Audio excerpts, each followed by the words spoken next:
Connect the cables to the backplane.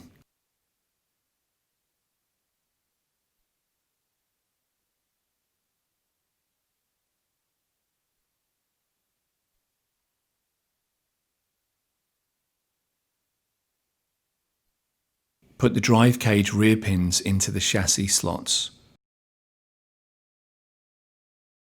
Install drives into the middle drive cage.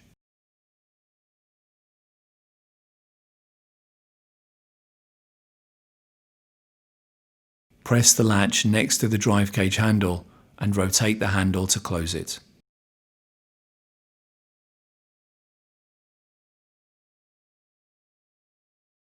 Install the top cover.